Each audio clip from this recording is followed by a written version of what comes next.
E outra parte caiu em pedregais, onde não havia terra bastante, e logo nasceu, porque não tinha terra funda.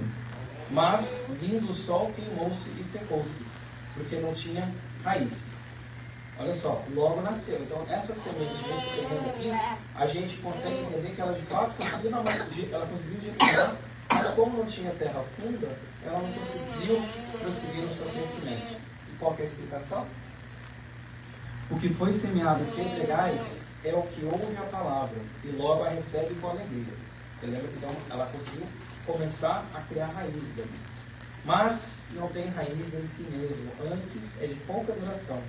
E chegada a angústia e a perseguição por causa da palavra, logo se ofende. Ou seja, chegando um pouco de resistência, tendo um pouco de dificuldade que se apresenta, no caso de são pedregais do solo, a palavra, ou seja, aquela semente de fato não brota. E outra caiu entre espinhos, e os espinhos cresceram e sufocaram-na. O que foi semeado entre os espinhos é o que ouve a palavra, mas os cuidados deste mundo e a sedução das riquezas sufocam a palavra e fica infrutífera. Então, ou seja, de novo, vem esses fatores externos e acabam, e muitas vezes, por conta do fator interno também, porque os espinhos já fazem parte daquela terra, se a gente for pensar, fazendo uma analogia do nosso solo, do nosso coração sendo o solo que vai receber as sementes, vem esses espinhos, a semente começa a germinar, começa a crescer, os espinhos vêm e sufocam ela. Esses espinhos, como eu falei, muitas vezes coisas nossas mesmos, nossas próprias dificuldades que a gente tem que estar tentando conquistar. Mas tem um final feliz. E outra caiu em boa terra e deu fruto, um a 100, outro a 60 e outro a 30. Mas o que foi semeado em boa terra é o que ouve e compreende a palavra e dá fruto. Um produz 100, outro 60 e outro 30. Então nós vemos que, olha só como tem diferença entre o terreno em que essas sementes vão caindo e o resultado final que vai ter. Então, se a gente pensar na palavra de Deus, é justamente isso. Dependendo do solo interior, a palavra vai conseguir ter raiz, vai conseguir se criar ou não. E tem essas diferenças todas. Mas eu acho muito legal que Jesus colocou ainda que um deu 100, outro 60 e outro 30. Que é para a gente ter em mente o quê? Primeiro, aquilo que o irmão sempre fala, que nós devemos trabalhar o nosso tempo íntimo, nós devemos trabalhar esse nosso tempo interior, nossa mente, nosso coração, para poder receber esses conhecimentos, para poder absorver esses conhecimentos e colocá-los em prática posteriormente. E um dando 100 frutos, outro dando 60, outro dando 30, mostra uma coisa muito sábia, que é, nós nunca sabemos quantos frutos vai dar uma semente que a gente plantou. Se nós traduzirmos de novo a semente sendo a palavra de Deus, a gente nunca sabe daquela palavra, aquela frase de acolhimento, aquele texto que a gente lê, aquela passagem que nos toca, a gente nunca vai ter noção de fato quanto que aquilo vai gerar de frutos. Isso é lindo. Porque se nós pensarmos todas essas pessoas que são grandes no cristianismo, durante séculos no espiritismo, um dia foram algumas palavras que criaram sementes e geraram tantos frutos posteriormente. Então a ideia do semeador aqui da semente é a gente ter também esse conhecimento dessa parte tão sábia que Jesus nos levou, de que os frutos que vão ser dados daquela árvore, que provier daquela semente que foi plantada, a gente não tem como prever.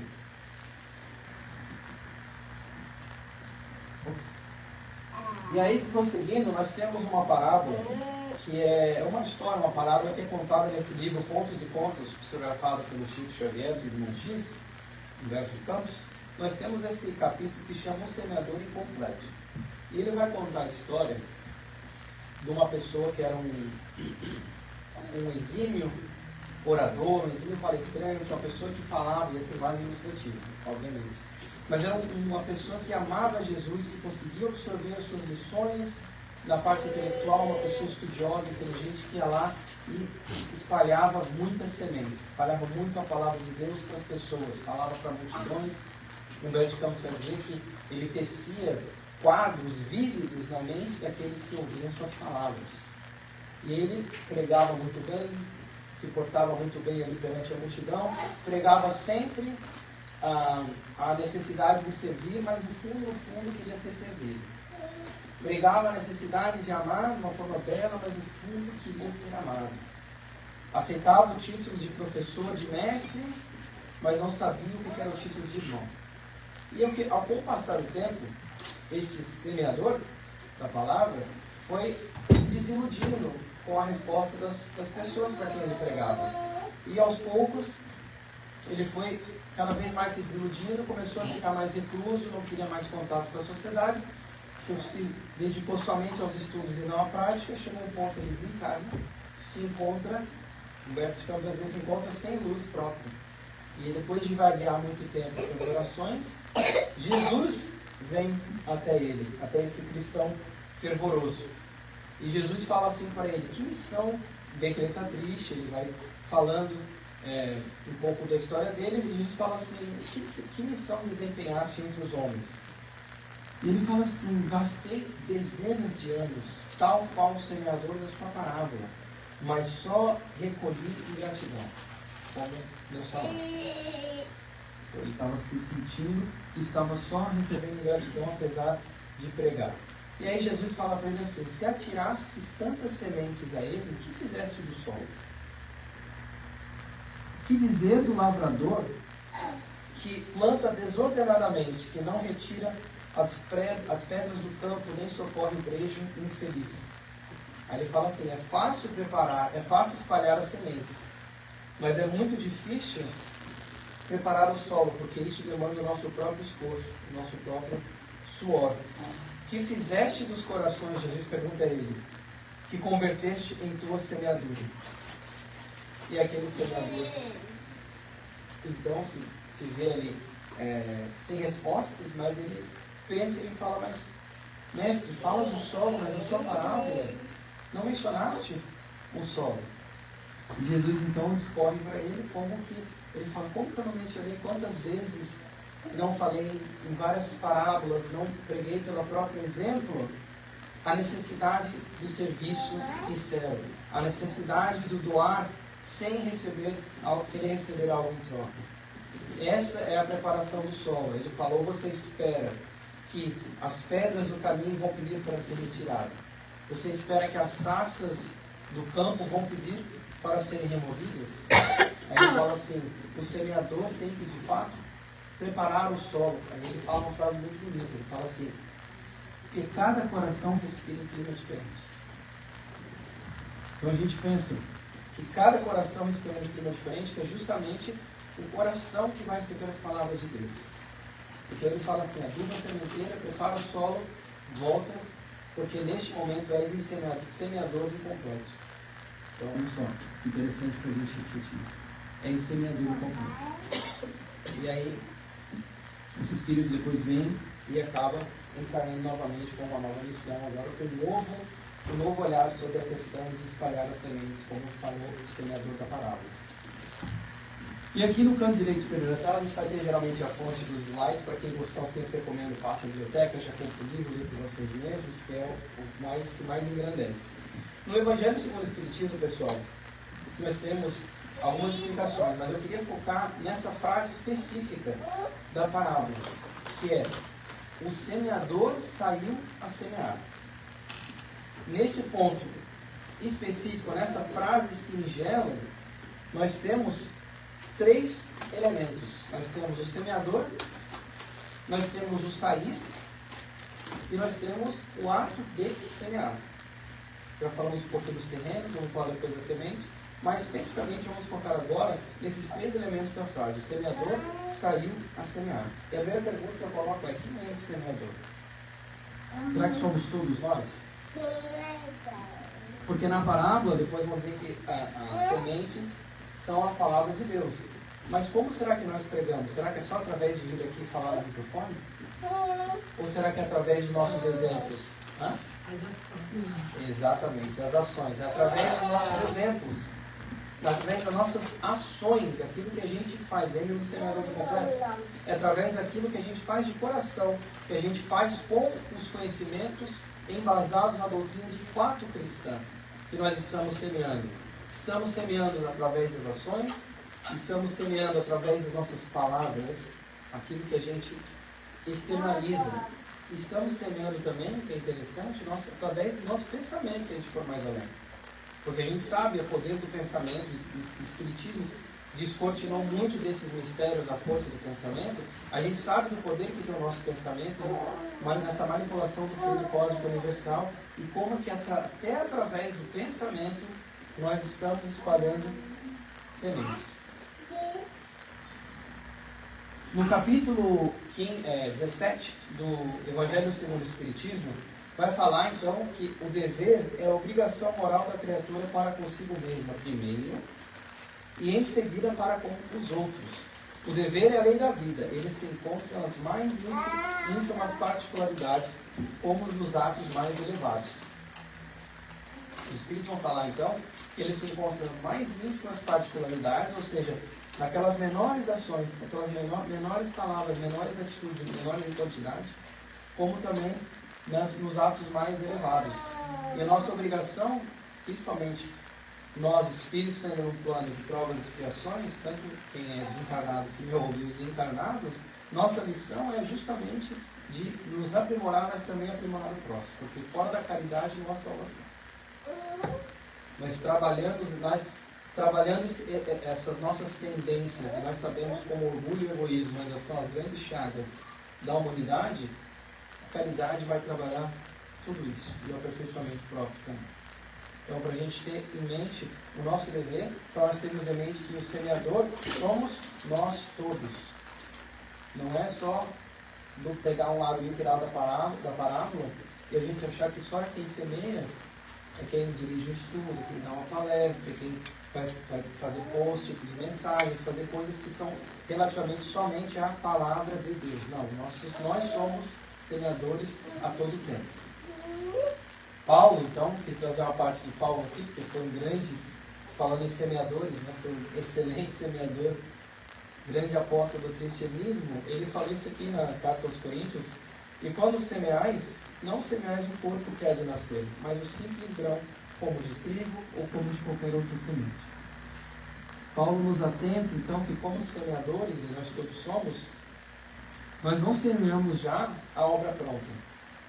A gente não semeia já a árvore com os frutos ali prontos para serem colhidos. Nós semeamos a semente. Nós semeamos aquilo que um dia vai ter que tem aquele potencial para crescer, para se desenvolver. E o saiu? Nós temos então, como eu falei, temos 3 elementos dessa frase. Semeador, falamos? O saiu. Como assim? O sair? Porque nós temos que o semeador serve semear. Sair quer dizer trabalhar, quer dizer proatividade, não passividade. Quer dizer fazer uso do nosso livre-arbítrio. Porque se a gente for pensar na parábola, não falou que o semeador ficou parado, sentado, jogando as sementes. E vai que cai as sementes lá. Não, ele saiu. Olha o verbo sair. O verbo sair denota o quê? Que a gente vai de um lugar para o outro. Tem uma ação, tem um movimento no sair. Então, nós saímos de um ponto passivo, um ponto às vezes estacionário, para um ponto em andamento, para que a gente possa depois semear. E nós estamos fazendo isso o tempo todo. Mas o sair é interessante, porque o sair de uma forma muito literal é justamente isso. É nós termos a consciência de que nós temos o livre-arbítrio. E esse sair é opcional.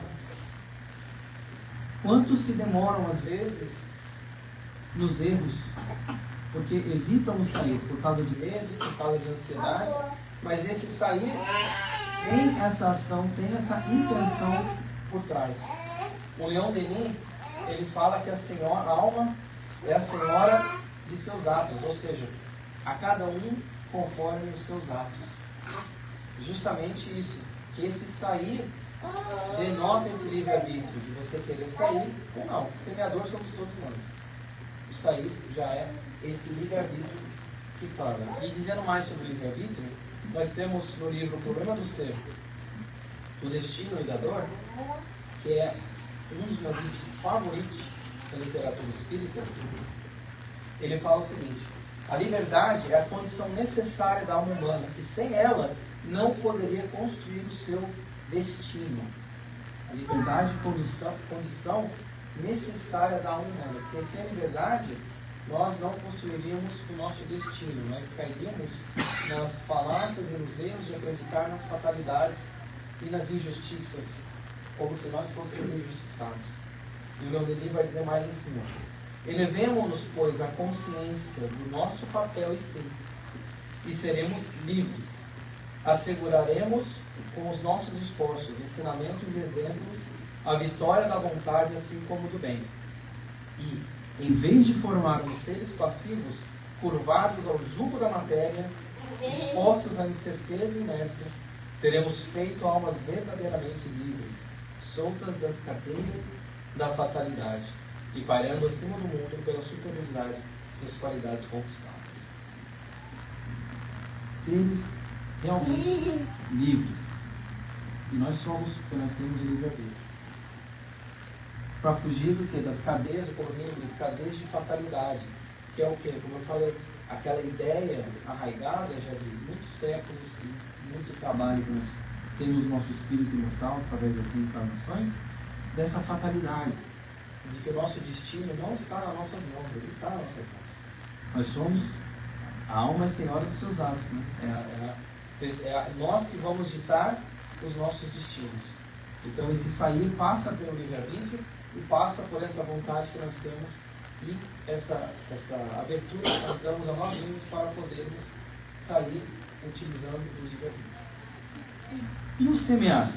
O semeador saiu a semear. O que intitula, então, o que consta nesse semear de fato?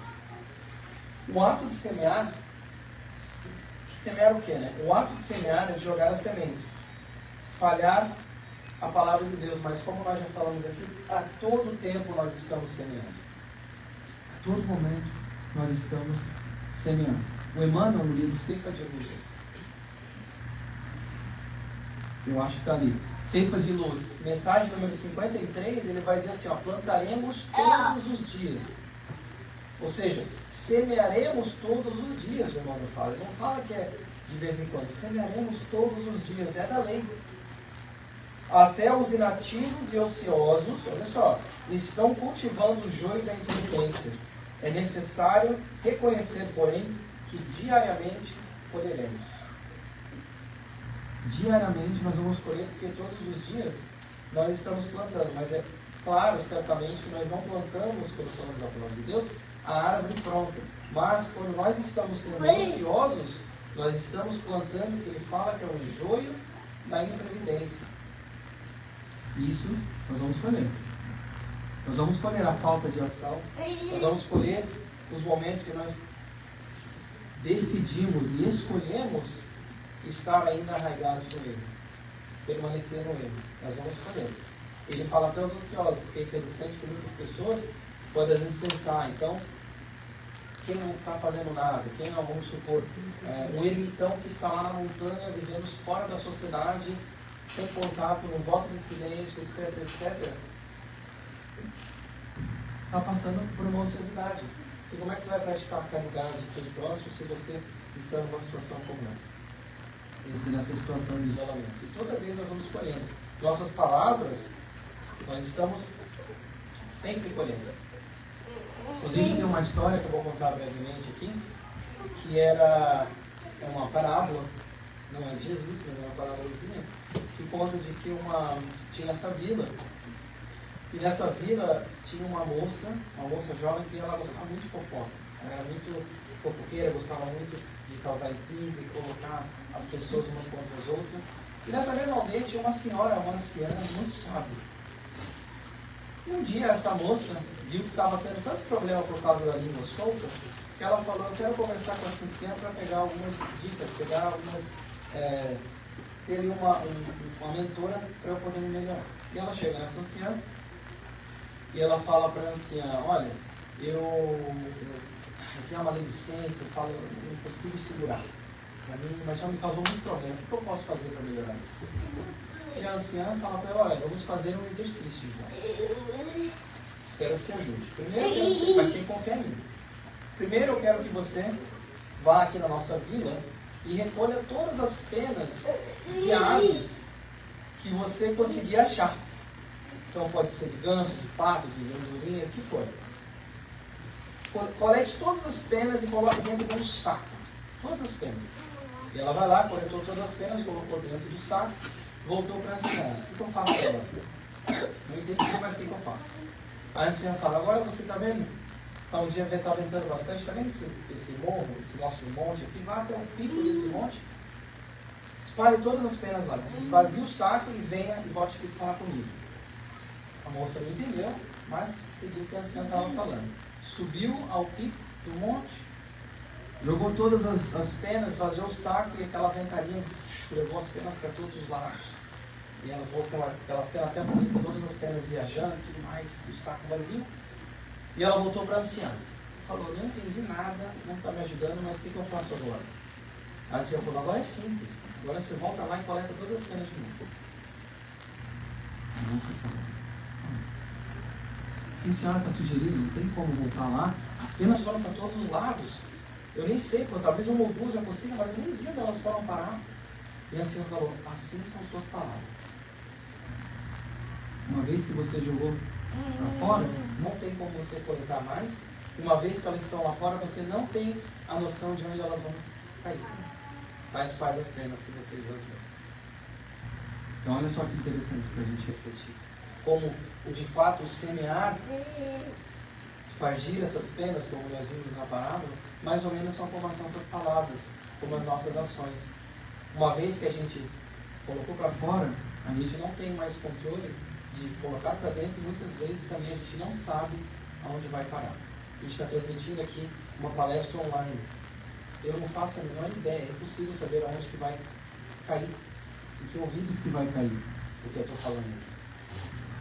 Mas não precisa estar passando online uma palestra para isso. Até nossas palavras no dia a dia, uma conversa, a gente não sabe onde vai cair. E indo mais além, se a gente estiver sozinho em casa, falando com nós mesmos, xingando talvez a TV, ou falando mal de alguém num reality show, algo assim, lembre-se que nós temos sempre uma multidão que nos segue. Então a gente não sabe onde aquelas palavras vão cair até nos espíritos desencarnados. Tais quais as penas. É o que Jesus falou, né? Tudo passará, mas minhas palavras ficaram gravadas em todos, né? Não sabe onde vai parar até hoje. Exato, não sabe onde vai parar, e nós temos todos os cantos do mundo com as palavras de Jesus ficando. E por que a gente, isso é até uma outra palestra, mas assim, quantas pessoas foram crucificadas? Muitas. Mas um deles nós temos até hoje as conversas, a vida daquele nosso mestre, aquele ser de luz. Olha que, né? Como é que pode? Por que tantas pessoas que passaram, aquela ficou gravada, e nós estamos aqui mais de 2.000 anos desde o seu nascimento, ainda falando dele, ainda tentando absorver os conhecimentos. A semente, então, pessoal, se a gente fala um pouco da semente, aqui ficou um pouco fora do... Eu vou ler para vocês, tá? Mas aqui ficou um pouco fora do... Vamos lá, a gente vai fazendo. Essa mensagem é uma mensagem sobre a semente, está no livro Pão Nosso. É a mensagem número 7. Então, a gente já falou dos solos, a gente já falou do semeador, a gente falou do sair e falou do semear, mas agora está faltando o quinto elemento, a semente. Vamos falar da semente, então. Nos serviços da natureza, a semente reveste-se aos nossos olhos do sagrado papel de sacerdotisa do Criador e da vida. Gloriosa herdeira do poder divino, coopera na evolução do mundo e transmite silenciosa e sublime lição tocada de valores infinitos à criatura. Exemplifica, quais são essas lições? Ele não vai falar. Exemplifica sabiamente a necessidade dos pontos de partida, as requisições justas de trabalho, os lugares próprios, os tempos adequados. Algumas das lições da semente em si. A necessidade de ponto de partida, a necessidade de locais adequados, lugares próprios e tudo mais. Ele continua falando assim: saber começar, não sei porque só o começo. Saber começar constitui serviço e muito importante. No esforço redentor é indispensável que não se percam de vista as possibilidades pequeninas. Um gesto, uma palavra, uma hora, uma frase pode representar sementes gloriosas para edificações imortais. Imprescindível, pois, jamais desprezá-las. Imprescindível, pois, jamais desprezar esses momentos e essas ações que são, às vezes, aos olhos materiais, muito minúsculas. Um olhar, um gesto, uma palavra, uma frase. Mas Emmanuel fala para a gente não desprezar essas pequenas coisas, tais quais as sementes, porque pode ser que essas sementes vão representar, ele fala, gloriosas edificações imortais. Qualquer livro do André Luiz, que vai falar pelo Chico Xavier, da série dele que nós pegamos, nós vamos ter exemplos inúmeros de espíritos desencarnados que ficaram, quantas vezes, às vezes séculos, às vezes tem um exemplo de milhares de anos, no mal. Mas bastou palavras, bastou gestos para que aquele mal se dissolvesse e aquela semente de fato tomasse moradia naquele coração. Então ele fala para a gente nunca desprezar. Se a gente pensar em Jesus Cristo carregando a cruz, e o Sirineu vai ajudá-lo, com um olhar ele já se sente mudado, com um olhar. Então para a gente nunca desprezar essas possibilidades pequenas, até porque, como no ponto de vista espiritual, nós somos como sementes também, estamos em desenvolvimento, perto daqui da plenitude que nós ainda vamos atingir como espíritos, a gente está ainda desaproxando. Vou continuar lendo para vocês, tá? Porque ficou desconfigurado por algum motivo.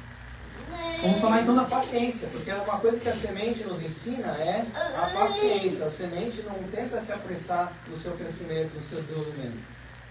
Nós às vezes tentamos nos apressar naquilo que a gente tem que desenvolver, mas a semente sabe esperar pacientemente, se desenvolver pacientemente. E aí no Evangelho segundo o Espiritismo vai dizer assim, ó, se Deus, Senhor absoluto da eternidade, espera com paciência, por que motivo nós outros, servos imperfeitos do trabalho relativo, não poderíamos esperar? Então a paciência, essa virtude tão pouco trabalhada nos dias de hoje, nos dias frenéticos, principalmente da atualidade, nós vemos que os Espíritos vão dizer, se Deus, Senhor da perfeição, espera por nós, se Jesus, nosso irmão maior, nosso mestre, espera pela nossa transformação como sementes espirituais, por que nós temos que querer apressar as coisas? Por que nós temos tanta dificuldade em entender o papel da paciência? E o Emmanuel, no Caminho, Verdade e Vida, ele fala que cada coisa deve vir ao seu tempo. A semente lançada fora da estação não germina. E é uma outra coisa sábia que a semente nos ensina também, como nós já vimos em outra mensagem do Emmanuel, sobre essa questão dos tempos apropriados para aquela semente germinar. E ligando isso com a informação do semeador incompleto, nós vemos o que? Justamente a questão da preparação do solo, a questão da preparação de entender que tudo tem o seu tempo. E aí nós temos, agora ficou certinho, o livro Pensamento e Vida, um livro maravilhoso, por sinal também de Emmanuel, fala assim que Deus não reclama da semente a produção imediata da espécie a que corresponde.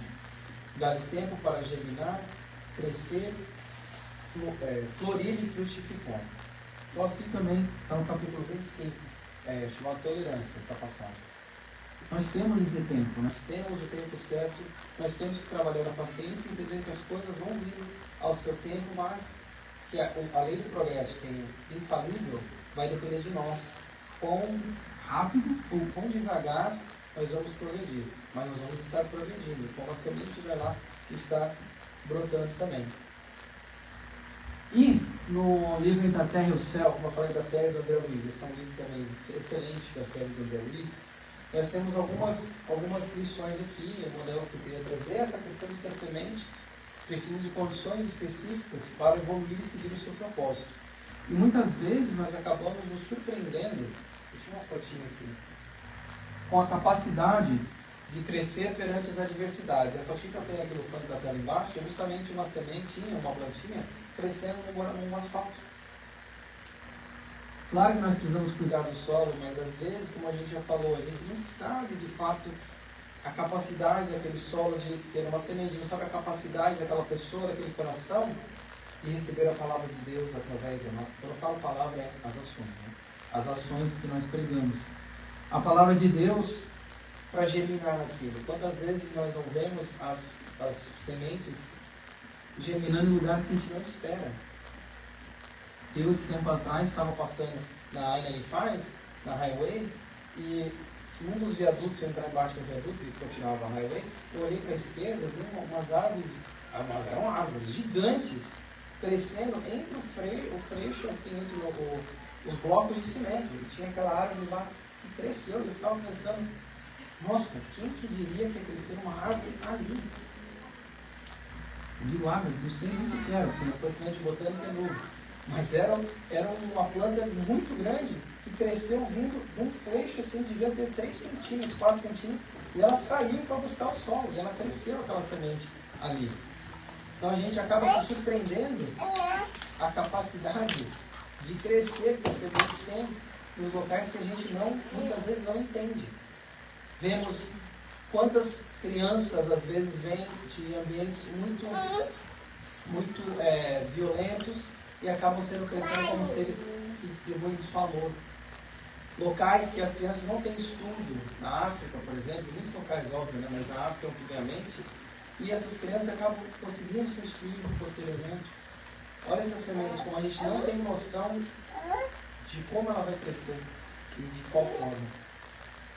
O Clarencio, o ministro Clarencio, nesse livro, ele fala uma frase também para o André Luiz, ele fala assim: a alma, como a planta, pode ressurgir em qualquer trato de solo, mas não seria justo relegar sementes selecionadas a terrenos incultos. Ele está falando justamente dessa atenção que nós devemos ter para com os terrenos, para com as sementes que nós estamos plantando para esses terrenos específicos. Lá está aqui a fotinha que eu falei para vocês. Quem diria que ia crescer uma planta assim? E nós espíritas, então, ou quem se denomina espírita? O Emmanuel ele fala assim: o espírito é chamado à função de vida robusta, suscetível de mostrar que nem tudo se perdeu. Trabalha servindo, cônscio de que cada um de nós é o agente da propaganda de si mesmo, do trabalho da redenção humana, que não nasce da violência, sim da verdade do amor, do toque fraternal do espírito, de espírito a espírito. À vista disso, muito pode se realizar a benefício do próximo, por aquilo que sabe, somente conseguirá renovar os semelhantes por aquilo que é. Por aquilo que é sobre ele. Porque por mais que a gente tenha conhecimento, às vezes, a gente vai ler, a gente vai estudar, a gente vai se instruir, por mais que a gente tenha aquele conhecimento, se a gente ficar com aquele conhecimento para nós, é conhecimento morto. Se a gente ficar com aquele conhecimento, não colocá-lo em prática, não externalizar, a gente não está fazendo o nosso papel, como nós já vimos alguns slides anteriores sobre a questão do dever.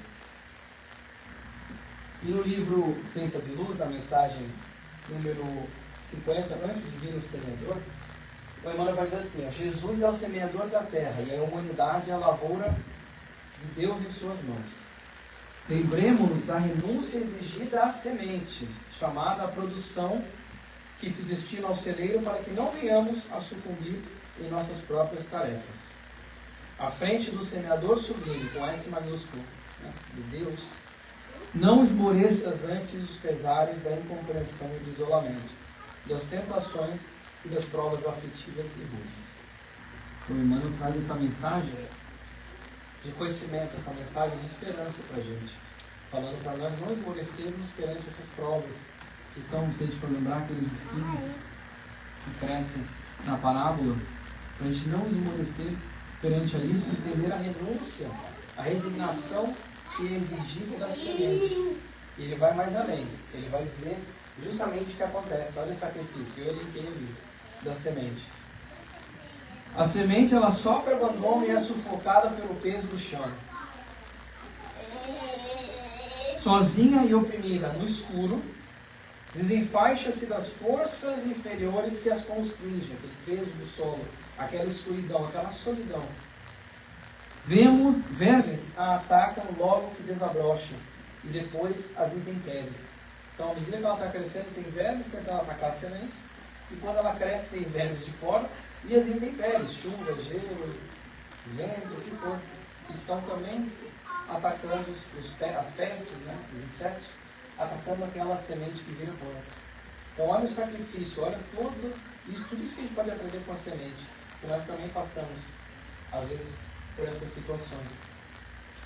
E Emmanuel vai dizer assim, e aqui eu finalizo: crê no poder divino que te criou para a imortalidade, e no silêncio do trabalho incessante, no bem a que foste trazido, ergue-te para a luz soberana, na certeza de que, através da integração com o amor que nos rege os destinos, chegará sobre a generosa proteção do celeste comicultor a frutificação da verdadeira felicidade.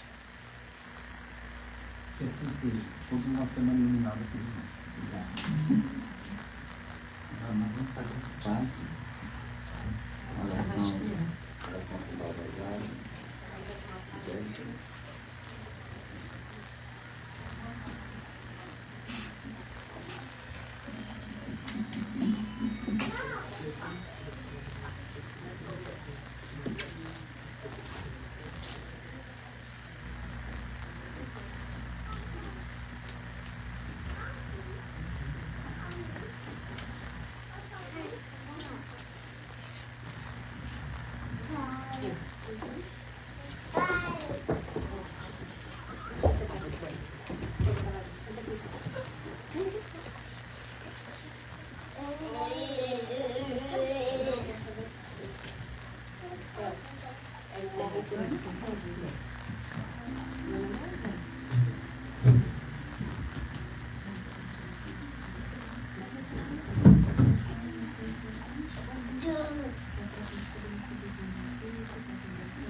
Agradecendo a Deus que a sua família está aqui entre nós, experimentando, conforta a nossa alma e nosso coração. Muita gratidão, peço. Mestre Jesus, que venhamos, Senhor, no nome de Deus, para lhe encontrar, para que podemos aprender a semear as suas palavras de amor e ternura, para que nós, ao semear, possamos nos mostrar em teu nome, Senhor, na caridade, na fraternidade, confortando a dor do nosso semelhante e assim confortaremos a nossa família, com muito grande. Sabemos que cada um de nós, nesse mundo de glória e inspiração, passamos e temos necessidade de te encontrar, de te sentir e de aprender a amar. Hoje, nesse momento tão sublime de amor, aqui estamos, rodeados de crianças que despertam a cada dia as suas provas, as suas expressões, ou simplesmente para nos ensinar a regeneração. A regeneração de novo ser sublime, de ser cheio de amor e de compaixão, de ser que ajuda, que beneficia o seu irmão, Mestre Jesus. Te amamos muito, Senhor, mas ainda estamos tão distantes de você, e sentindo as suas palavras, lembrando, Senhor, que às vezes fechamos os nossos ouvidos, porque achamos que ainda não estamos prontos, ou que não somos capazes das ações do mundo. mas temos chama sempre a razão, nos dizendo: vem, meu irmão, aqui estou. Que Jesus nos abençoe.